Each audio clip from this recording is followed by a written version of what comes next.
On the morning of January 30th, 1943, the entire Nazi hierarchy was gathered in Berlin. It was a sacred day for the Third Reich, the 10th anniversary of Adolf Hitler's rise to power. The propaganda minister, Joseph Goebbels, had organized a massive nationwide celebration. The centerpiece was to be a speech by the Reichsmarschall, the head of the Luftwaffe, Hermann Göring. Göring was scheduled to speak live on radio at 11 a.m. sharp. He was going to reassure the German people. He was going to tell them that Stalingrad was a temporary setback, and, most importantly, he was going to repeat his famous promise that no enemy aircraft could operate with impunity over the German capital. The microphones were set up, the bands were playing, the German people were gathered around their radios. At 10:59 a.m., the air raid sirens in Berlin began to wail. High above the city, 3 fast-moving shadows were racing toward the broadcasting station. They were not heavy, 4-engine bombers. They were sleek, twin-engine aircraft, flying faster than anything the German flak gunners had ever seen. They were de Havilland Mosquitoes from No. 105 Squadron of the Royal Air Force. At exactly 11 a.m., just as Göring stood up to speak, the bombs fell. The explosions rocked the radio station. The broadcast was cut. For an hour, there was dead silence on the German airwaves. When Göring finally returned to the air, he was humiliated, furious, and shaken. The British had not just bombed Berlin, they had timed it to the second purely to slap him in the face. Later that afternoon, Joseph Goebbels was scheduled to speak. The RAF did it again. A second wave of mosquitoes arrived exactly on cue, disrupting the second speech. This raid was the moment of realization for the Luftwaffe High Command. They were fighting an enemy they could not stop. These British planes had flown all the way to Berlin in broad daylight, unescorted, and unscathed. The German fighters, the Messerschmitt 109s and Focke-Wulf 190s, could barely catch them. And the most humiliating fact of all, a fact that drove Göring to fits of rage, was that these invincible machines were not made of high-tech aluminum alloys. They were made of spruce, balsa wood, and glue. They were built by piano makers and furniture carpenters. To understand how a wooden plane became the master of the sky, we have to go back to 1938 and into the mind of a visionary curmudgeon named Geoffrey de Havilland. In the late 1930s, the Air Ministry in London was obsessed with a specific type of bomber. They wanted heavy. They wanted massive, 4-engine beasts like the Lancaster and the Halifax. And, crucially, they believed that a bomber needed to defend itself. The doctrine of the time stated that a bomber must have gun turrets, nose turrets, tail turrets, dorsal turrets. These turrets were heavy. They required gunners, ammunition, and hydraulics. This weight made the bomber slow and lumbering.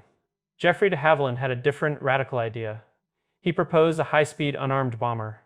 His logic was pure physics. If you strip away the gun turrets, you strip away the weight. If you strip away the gunners, you strip away the need for a larger fuselage.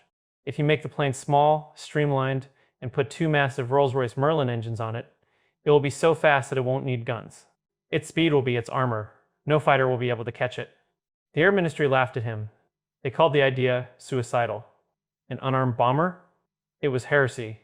But de Havilland had a second, even more radical idea. He proposed building it out of wood.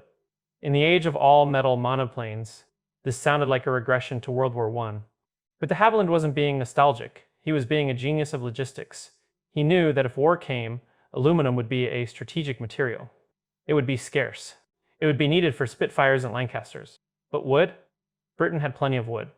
Canada had endless forests.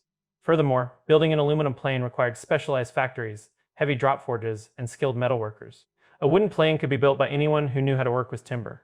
De Havilland realized he could mobilize an entire shadow army of labor piano factories, furniture shops, cabinet makers, and coach builders who were currently sitting idle. But there was a third, technical reason for wood: aerodynamic drag. When you build a plane out of aluminum sheets, you have to rivet them together. Even with flush rivets, the surface of a metal plane is never perfectly smooth. It has tiny bumps, waves, and seams. At 400 miles per hour, these tiny imperfections create parasitic drag, slowing the plane down. Wood is different. You can sand wood, you can fill the grain, you can varnish it. You can create a wing surface that is as smooth as glass with absolutely 0 rivets. De Havilland calculated that a wooden surface would be aerodynamically cleaner than any metal surface on Earth. The Air Ministry rejected the proposal instantly, but one man, Air Marshal Wilfred Freeman, saw the potential. He risked his career to slip de Havilland a backdoor contract to build a prototype. The project was mocked within the ministry. They called it Freeman's folly. They called it the termite stream. De Havilland and his team went to work in secret at a disguised manor house called Salisbury Hall. They weren't just gluing planks together. They invented a revolutionary composite construction technique. They created a sandwich, a core of lightweight Ecuadorian balsa wood, sandwiched between two thin layers of Canadian birch plywood. This balsa ply skin was incredibly light, but incredibly stiff. It was, in essence, a natural version of the carbon fiber composites we use today. They formed the fuselage in two halves, like a plastic model kit, gluing them together. On November 25, 1940, the prototype, W4050, took to the air. It was painted bright yellow, and it was shocking. In its first trials, the Wooden Wonder clocked a speed of 439 miles per hour. It was not just fast for a bomber, it was 20 miles per hour faster than the Spitfire Mark II, the fastest fighter in the RAF. The test pilots couldn't believe it. They put it in a drag race against the Spitfire. The bomber walked away from the fighter. It could outclimb it. It could outturn it. The Air Ministry officials who had mocked Freeman's folly suddenly went quiet. They realized they had accidentally built the fastest aircraft in the world, and they had done it using materials you could buy at a hardware store. The Mosquito, as it was officially named, was rushed into production, but because it was made of wood, the Luftwaffe had no idea it was coming. German intelligence was looking for aluminum stockpiles and metal presses. They weren't looking at the Parker Knoll Furniture Factory or the Steinway Piano Works. When the Mosquito finally arrived in combat in 1942, it delivered a technological shock to the Germans that was just as profound as the T-34 shock on the ground. German radar operators would pick up a contact moving at 400 miles per hour. They would assume it was a fighter. But then, the contact would fly all the way to the Ruhr Valley, drop a 4,000-pound bomb, and fly home. The standard German interceptor, the Messerschmitt 109, had a top speed of about 390 miles per hour at low altitude. The Mosquito could cruise at 400. The German pilots would spot the wooden plane, dive to attack, and watch helplessly as the Mosquito pilot simply opened the throttles and pulled away. It was a frustrating, impotent game of catch me if you can. And for Hermann Göring, the humiliation of January 30th was just the beginning. The Mosquito was about to become the scourge of the Reich, performing missions that no other aircraft in history would dare to attempt. The de Havilland Mosquito had been designed as a bomber. But as it entered service in 1942, the Royal Air Force realized they had accidentally created something much more dangerous. They had created the ultimate aerial chameleon. Because the Mosquito had no heavy gun turrets to weigh it down, and because its wooden fuselage was so adaptable, engineers could essentially bolt anything they wanted onto it. Need a long-range fighter? Bolt 4 20mm cannons and 4 machine guns into the nose. Now you have the most heavily armed fighter in the world. Need a photo reconnaissance plane? Strip out the armor, add extra fuel tanks and cameras. Now you have a spy plane that can fly to Poland and back, faster than a German interceptor. Need a night fighter? Stick a radar on the nose. Need an anti-shipping striker? Strap rockets to the wings. The Mosquito became the panacea, the cure-all for the RAF's problems. But its most devastating role, the one that would break the back of the German war industry, was not as a lone wolf. It was as the seeing eye dog for the heavy bombers. This was the Pathfinder force. By 1942, the British heavy bomber offensive was in trouble. The massive Lancaster and Halifax bombers were flying at night to avoid German fighters. But flying at night meant they were bombing blind. Reports showed that only 1 in 3 aircraft was dropping its bombs within 5 miles of the target. They were plowing up fields, not destroying factories. The solution was the Mosquito. The idea was simple. Send the fast, agile Mosquitoes in first. They would fly ahead of the main bomber stream, locate the target with pinpoint accuracy, and drop brilliant colored flares. Target indicators onto the factory roof. The heavy bombers, lumbering in behind them, simply had to bomb the red flare. But how could a Mosquito find a factory in the pitch black of a German night through cloud cover better than a Lancaster? The answer was not visual, it was a masterpiece of radio warfare. It was a system called oboe. This is the kind of technology that defines the conflict historian: perspective. Oboe was an automated blind bombing system controlled from England. It relied on 2 radio stations in Britain, codenamed Cat and Mouse. The Cat station would send a radio pulse to the Mosquito. The Mosquito would bounce it back. By measuring the time delay, the station knew the plane's exact distance from England. The station operator would watch a scope. If the Mosquito drifted off course, the operator would send a Morse code signal to the pilot's headphones. A dash meant turn right. A dot meant turn left. A steady tone meant you are on the beam. The pilot wasn't navigating, he was flying along a singular, curved line of sound wrapped around the curvature of the Earth directly over the target. When the Mosquito reached the precise drop point, the mouse station, which was tracking the plane's speed, would send a final signal that automatically released the flares. The error margin for oboe, from 30,000 feet, was less than 100 yards.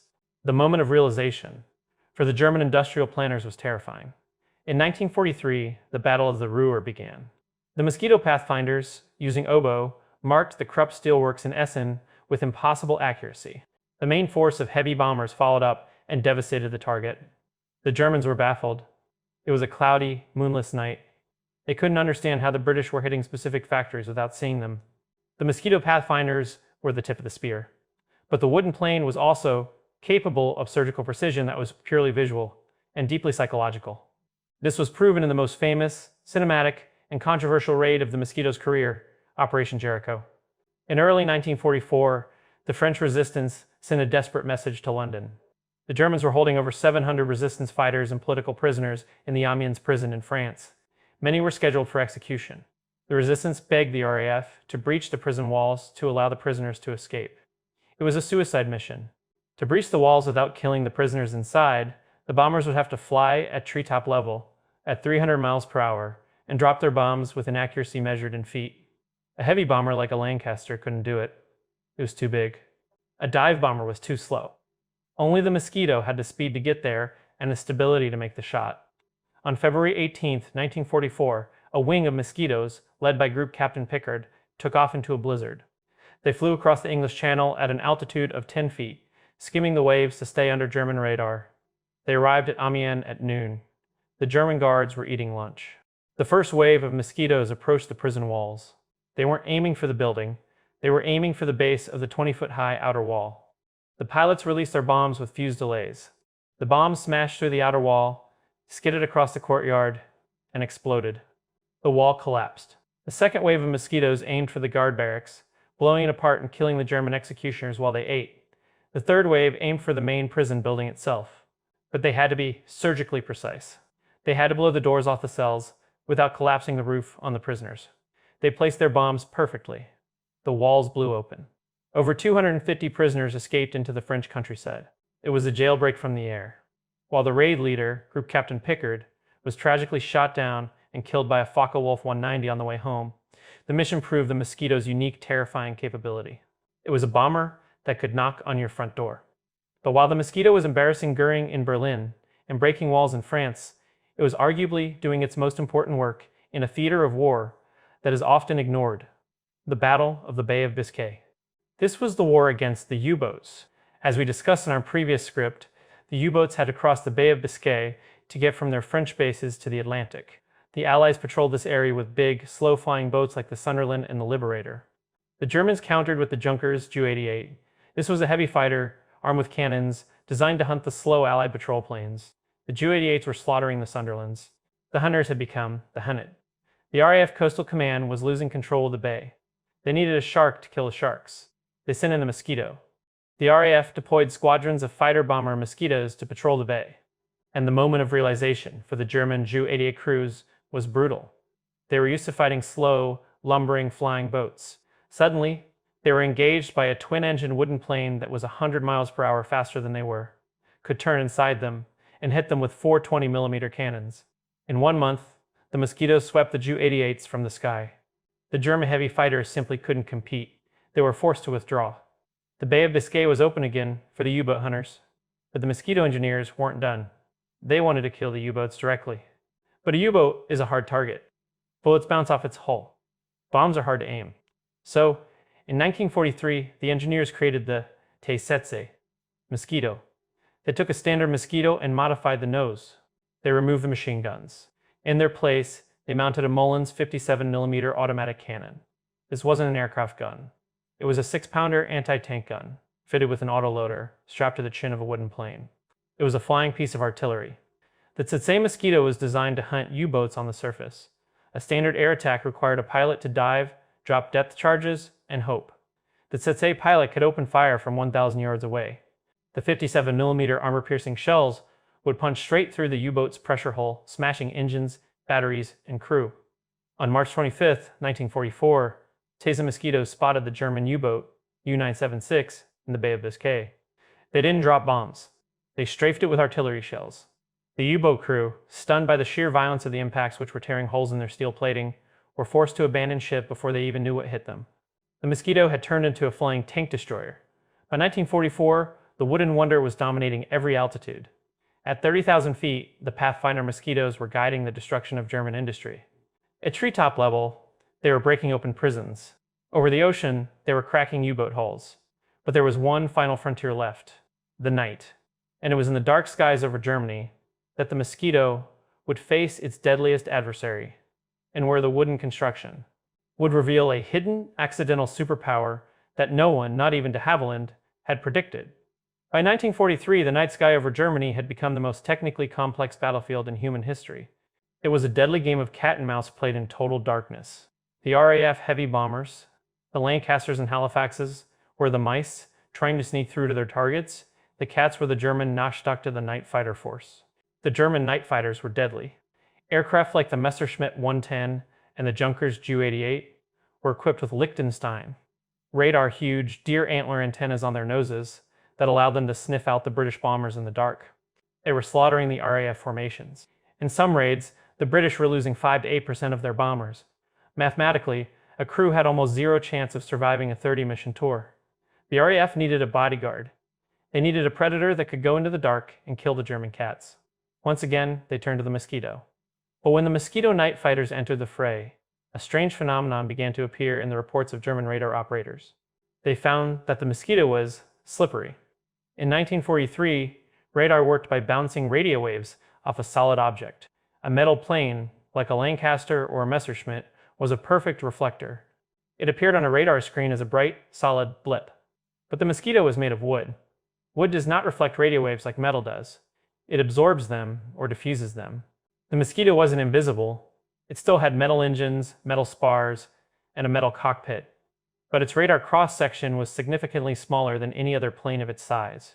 On the fuzzy, low-resolution radar screens of 1943, the Mosquito often appeared as a ghost, a flickering signal that was hard to lock onto. This was the accidental superpower. Geoffrey de Havilland hadn't designed a stealth plane on purpose, but by building it out of plywood to save aluminum, he had inadvertently created the world's first low-observable combat aircraft. The RAF capitalized on this ruthlessly. They equipped the Mosquito night fighters with a top-secret device codenamed Serate. The German night fighters relied on their Liechtenstein radar to find targets. They would fly around with their radars blasting active signals into the night. Serate was a passive receiver. It allowed the Mosquito to listen for the German radar pulses. The moment of realization for the German night fighter crews was the stuff of nightmares. A German pilot flying a Messerschmitt 110 would be prowling the darkness, his radar active, thinking he was the hunter. He would be looking for a heavy bomber. He would have no idea that 3 miles behind him, a wooden Mosquito had picked up his radar emissions and was following them like a homing beacon. The Mosquito would close in, silent and unseen. The German pilot would see nothing on his rear-facing radar because the wooden plane didn't reflect enough energy. Then, from point-blank range, 4 20mm cannons would tear his aircraft apart. The German Nachtschatte, the elite defenders of the Reich, began to suffer a nervous breakdown. They were being hunted by a ghost that could track their own sensors, but the Mosquito's mastery of the air was about to face a very different and much faster challenge. In June 1944, a week after D-Day, a new sound was heard over London. It was a crude, guttural, pulsing roar, like a motorcycle engine running at full throttle. It was the V-1 flying bomb, the Doodlebug, the buzz bomb.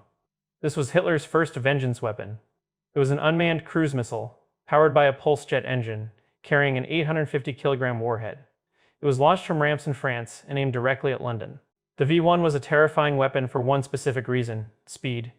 The V-1 flew at roughly 350 to 400 miles per hour at low altitude. This was the awkward zone. It was too fast for the anti-aircraft guns to track effectively, and it was too fast for most Allied fighters to catch. A Spitfire Mark 9 or a P-47 Thunderbolt had to dive from high altitude, redlining their engines, just to get close to a V-1. If they missed their one pass, the bomb would fly away and hit London. The British needed a sprinter. They needed a plane that could fly at 400 miles per hour in level flight on the deck. They checked the inventory. There was only one plane that could do it reliably: the Mosquito. The Mosquito versus V-1. Battles were some of the most high-octane, dangerous chases of the war.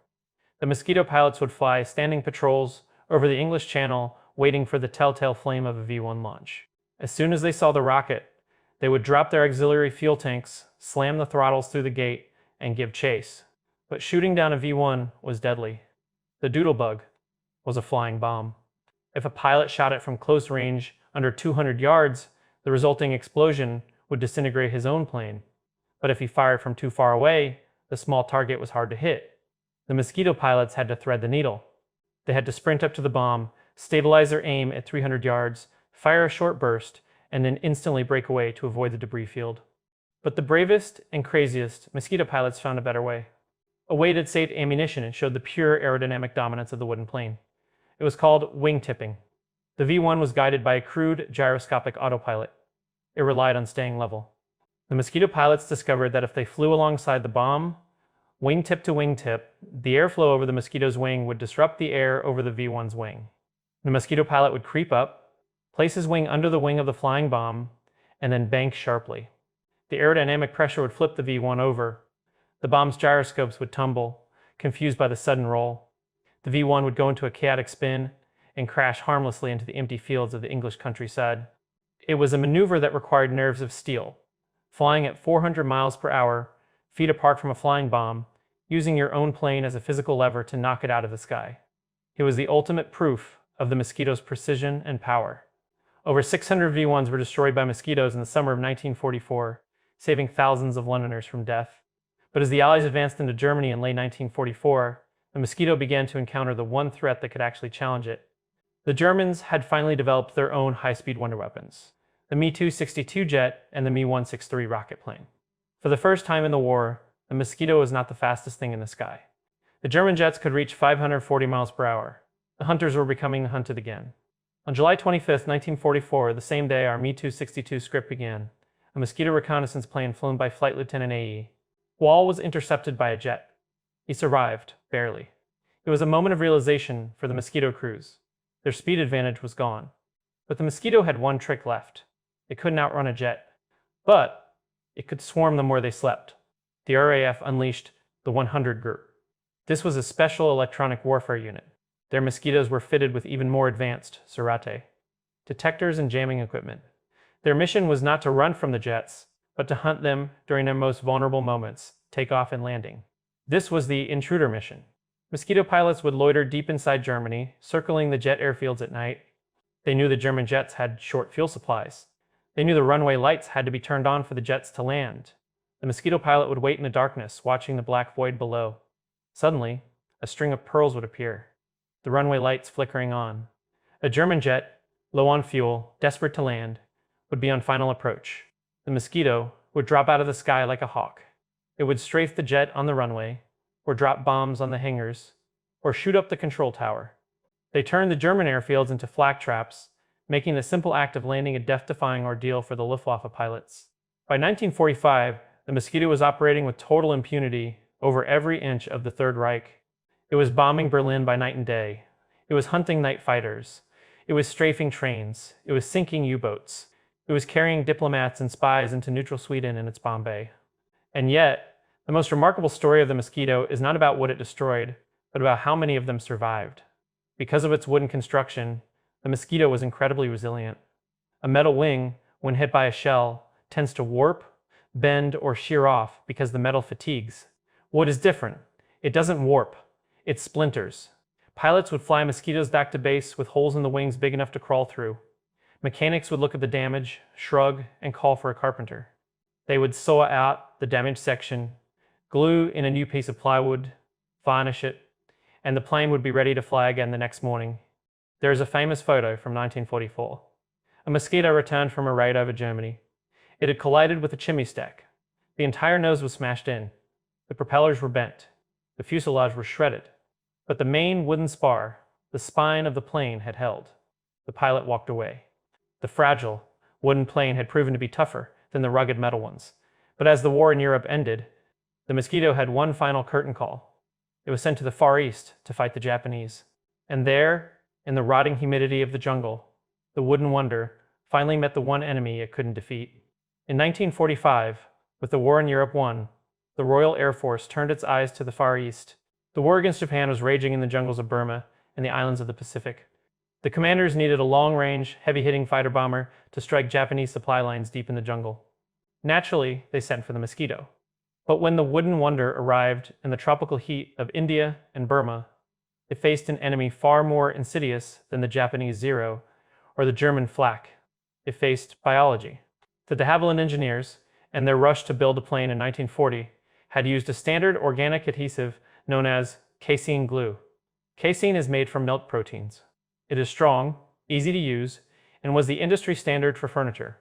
But in the damp, cool climate of Northern Europe, it stayed stable. In the steaming, 100% humidity of the Burmese jungle, it became a feast. Microbes, fungi, and bacteria began to eat the glue. The moment of realization for the RAF crews in Asia was tragic.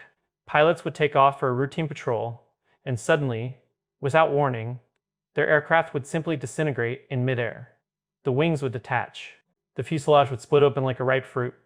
The Wooden Wonder was literally ungluing itself. It was a catastrophic failure of material science. The RAF had to ground the entire Far East fleet.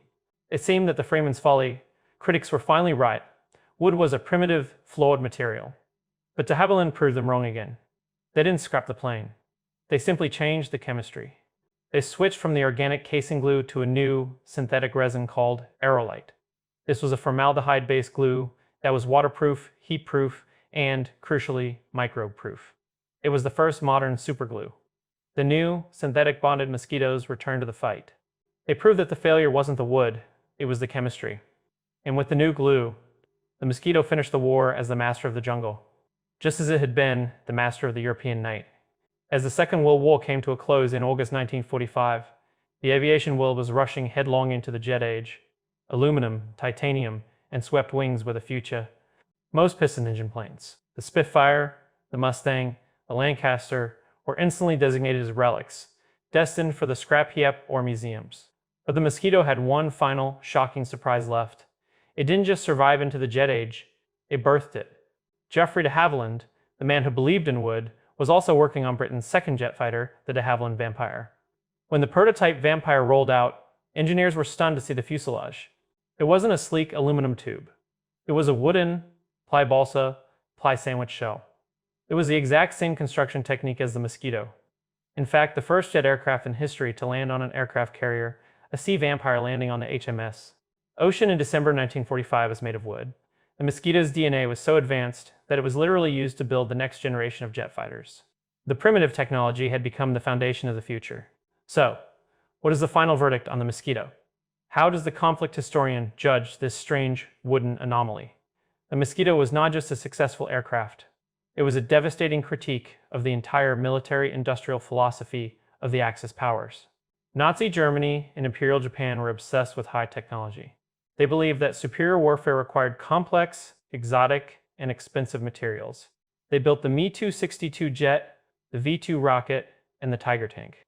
These were machines of immense complexity, requiring rare metals, slave labor, and master engineering. They were brittle. When the supply of nickel ran out, the jet stopped flying. When the ball bearings ran out, the tank stopped rolling. The British, with the Mosquito, took the opposite approach. They looked at what they had: trees, glue, and skilled carpenters. They used low technology to achieve high performance. The result was a plane that was faster than the German fighters, carried a bomb load bigger than the American B-17 in its later variants, and could be repaired by a guy with a saw and a pot of varnish. The Germans tried to copy it. They really did. In 1944, facing a metal shortage, the Luftwaffe commissioned the Focke-Wulf's Ta-154, nicknamed the Mosquito. They tried to build a wooden night fighter, but they failed. Their chemical industry had been bombed so heavily that they couldn't produce the high-quality acidic glue needed to bond the wood. The German Mosquito fell apart in the air, killing its test pilots. It was a failure not of design, but of infrastructure. The British Mosquito succeeded because it was the perfect synthesis of a pre-industrial resource, wood, and a post-industrial technology, high-speed aerodynamics, and radar. The Mosquito remains the most versatile combat aircraft ever built. No other single airframe in history has successfully performed every single role in the Air Force manual: high-altitude bomber, low-level striker, night fighter, day fighter, photo reconnaissance, anti-shipping, pathfinding, carrier landing, diplomatic transport. It was the plane that proved heavy was wrong. It was the plane that proved speed was armor. And, most poetically, it was the plane that saved Britain, built from the very trees that grew in our own backyard. In the end, Hermann Göring was right to be furious. He had built a Luftwaffe of steel and aluminum designed to last 1,000 years. And it was dismantled, piece by piece, by a furniture factory, flying a plane made of plywood and glue. In the middle of 1943, if you were standing at the Lutars airfield in Scotland, you might have seen a strange sight. A Mosquito would taxi out, but it didn't have the camouflage paint of the Royal Air Force. It was painted a sleek, civilian silver gray. It didn't have military roundels, it had the Speedbird logo of the BOAC, the British Overseas Airways Corporation. And instead of bombs, its bomb bay carried something far more valuable. This was the ball bearing run. Britain was desperate for high-quality Swedish ball bearings, which were essential for aircraft engines, but Sweden was neutral, and it was surrounded by Nazi-occupied Norway and Denmark. The only way to get the bearings out and to get spies, diplomats, and VIPs in was to fly a blockade runner, the BOAC. Mosquitoes were the only planes fast enough to survive the trip. They flew unarmed, alone, and at high altitude over German-controlled territory. But the passengers didn't get a first-class seat. They didn't even get a seat. The Mosquito's fuselage was filled with fuel tanks. The only space left was the bomb bay. The engineers lined the bomb bay with felt padding, installed a tiny reading light, an oxygen hose, and an intercom. The passenger was wrapped in a heated flying suit, given a ham sandwich and a flask of coffee, and strapped onto a mattress inside the bomb bay doors. It was a terrifying experience. For 3 hours, the passenger lay in pitch darkness, listening to the roar of the Merlin engines, knowing that just inches below them, the bomb bay doors were the only thing separating them from a 20,000-foot drop into the North Sea. The most famous passenger on this Mosquito Express was the Nobel Prize-winning physicist Niels Bohr. In 1943, Bohr escaped from Nazi-occupied Denmark to Sweden. The Allies needed him in America immediately for the Manhattan Project, the atomic bomb. The RAF sent a Mosquito to pick him up. Bohr was a genius, but he was seemingly absent-minded. As the Mosquito climbed to 30,000 feet to avoid German night fighters, the pilot ordered Bohr over the intercom to put on his oxygen mask. But Bohr, perhaps distracted by his thoughts on nuclear physics, or perhaps because his helmet didn't fit his large head properly, didn't hear the order. He didn't put the mask on. Minutes later, the pilot asked for a check-in. Silence. He asked again. Silence. The pilot realized what had happened. His VIP passenger was suffering from hypoxia, oxygen starvation, and had passed out. If he stayed at that altitude, the father of quantum mechanics would be dead in minutes. The pilot made a split-second decision. He abandoned the safety of high altitude. He pushed the nose down and dived the Mosquito into the danger zone of German flak and fighters, descending rapidly to low altitude where the air was breathable. He flew the rest of the dangerous mission at wavetop height. When they landed in Scotland, the bomb bay doors opened, and a groggy, but alive, Niels Bohr stumbled out. The Mosquito had saved the man who would help build the bomb that ended the war. But while the Mosquito was saving geniuses, the British engineers were already working on its final, terrifying evolution. They asked the question, what if we took the Mosquito concept to its absolute limit? The result was the de Havilland Hornet. The Hornet was a Mosquito on steroids. It looked similar, but it was smaller, lighter, and even more streamlined. It was built with a new superwood, composite of wood and aluminum, and it was powered by two massive Rolls-Royce Merlin 130 engines. The Hornet was the apex of piston-engine technology. It had a top speed of 475 miles per hour. It was faster than the early jets. It could climb almost vertically. It was, arguably, the highest performance piston fighter ever built by any nation. It arrived too late for World War II, but it proved that de Havilland's wooden philosophy wasn't a fluke. It was a legitimate, superior branch of aeronautical engineering that had simply been ignored by the rest of the world. So, if the Mosquito was so good, so fast, and so versatile, where are they now? If you go to an air show today, you will see Spitfires. You will see Mustangs. You will see Lancasters. But you will almost never see a flying Mosquito. For decades, there was not a single airworthy Mosquito left in the entire world. The reason is the final, tragic irony of the wooden wonder. Metal planes, like the Spitfire, corrode, but corrosion is slow. You can find a Spitfire that crashed in a swamp 70 years ago, pull it out, clean the aluminum, replace the corroded parts, and rebuild it. Aluminum has a memory. It lasts. But the Mosquito was organic. It was made of wood and glue. And despite the synthetic resins, time is the enemy of wood in a way that it isn't for metal. Wood rot, moisture, and the delamination of the plywood layers mean that a Mosquito sitting in a damp hangar doesn't just rust, it returns to nature. It decomposes. For 50 years, restoring a Mosquito was considered impossible. You couldn't just fix the wing, you had to build a completely new wing from scratch. The molds, the massive concrete forms used to shape the fuselage halves in 1940, were lost or destroyed after the war. The skills of the cabinet makers and piano tuners who built them died out. The wooden wonder had done its job. It had saved Britain in her darkest hour. It had burned brightly, dominating the sky for 4 years. And then, like the organic material it was made of, it simply faded away. It wasn't until the 21st century, in New Zealand, that a team of passionate engineers decided to do the impossible. They reverse-engineered the entire plane. They built new molds. They relearned the lost arts of the 1940s woodworkers. In 2012, for the first time in decades, a newly restored Mosquito took to the sky. The sound of those twin Merlins, and the sight of that graceful, rivet-free wooden shape, brought tears to the eyes of the few surviving veterans who had flown it.